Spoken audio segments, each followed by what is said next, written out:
आसंता January 3 तारिख ठारू 13 तारिख पर्यंत हेबाकु थिबा 77तम विश्व प्रसिद्ध धनुयात्रा महोत्सवर कलाकार मानक रिहर्सल आरंभ हो जाइछि।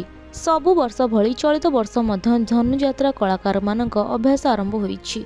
अभ्यासर प्रथम दिन में प्रथमे बरगढ़ कल्याण मंडपठारे मां समलेश्वरी सरस्वती तथा समस्त देवादेवी को पूजा अर्चना करी प्रथम दिन में होतिबा दृश्यर अभिनय आरंभ होइथिला।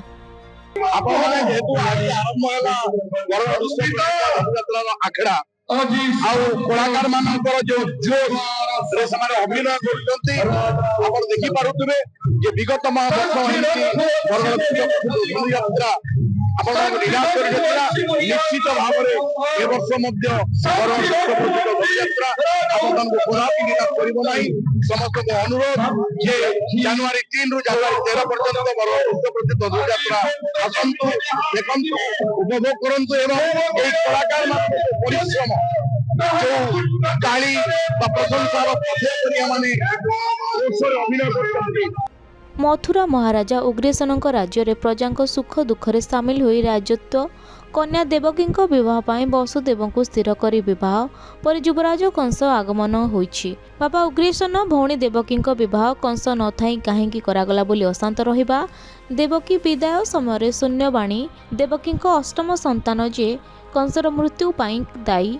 यापर बापा उग्रेसन गादी वंचित करने ठारू निजे मथुरार राजा होई कंस देवकी वसुदेव को बंदीशाला रखा जाए अभ्यास होइथिला। आज हेउछि आखड़ा पूजा गुरु मान निर्देशना रे आज आम आखड़ा आरंभ करिछु।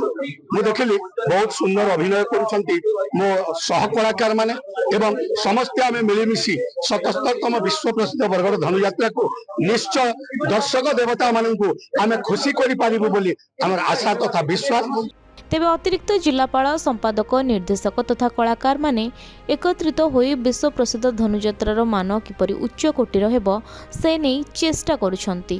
देखंतु आज्ञा आज थिला 77तम विश्व प्रसिद्ध धनुयात्रा अभ्यास कार्यक्रम प्रथम दिवस बागदायिनी सरस्वती पूजा अर्चना पर गुरु मानकर दिग्दर्शन रे आरंभ हो जाइथिला हमर अभ्यास कार्यक्रम।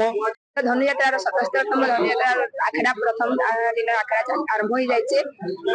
आरंभ तो पूजा करा जाइथिला। आज समस्त कलाकार भाई भौणी माने एखाने उपस्थित रहिछन आ बहुत सुंदर लागुचे, बहुत बढ़िया यात्रार माहौलटे हेई सारिचे। बरगढ़ हरिश्चंद्र भोईको रिपोर्ट खबर ओडिशा।